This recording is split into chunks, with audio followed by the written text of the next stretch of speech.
There are many questions about the history of the Earth. What major events might have occurred to shape it? Was there a global flood? A Big Bang? How did the Earth become filled with so many amazing and diverse creatures?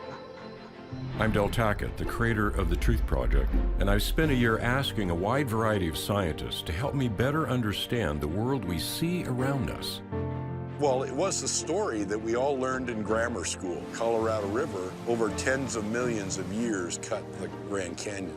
Most geologists have jettisoned that idea. You can't imagine a canyon enduring that long with erosion. Time is not a magic wand that solves all the geologic problems of the world. The past is the key to the present. You want to understand why the way the world is today, you've got to understand what happened in the past. You take the present processes and extend it into the past, not unreasonable. But there's evidence in the rocks themselves that you can't do that.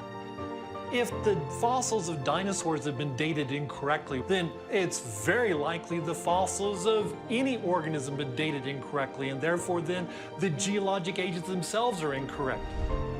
I believe in change over time, but I'm not an evolutionist. The shark has the ability to change, to adapt, to respond dynamically to the environment. But they're still sharks. And when we look at the fossil record, they're still sharks. We've been told to look at a history of the Earth that is millions and billions of years old.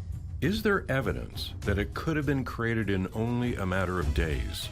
You really need to begin by looking at the governing paradigm about the history of life and the history of the universe.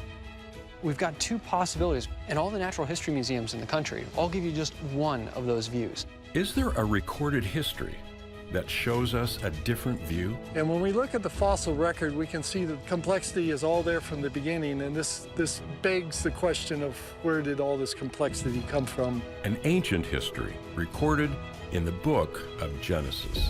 You have this notion that there is providence that is then worked out across time in a linear, understandable, traceable fashion. We'll come face to face with an earth-shattering question. Is Genesis history?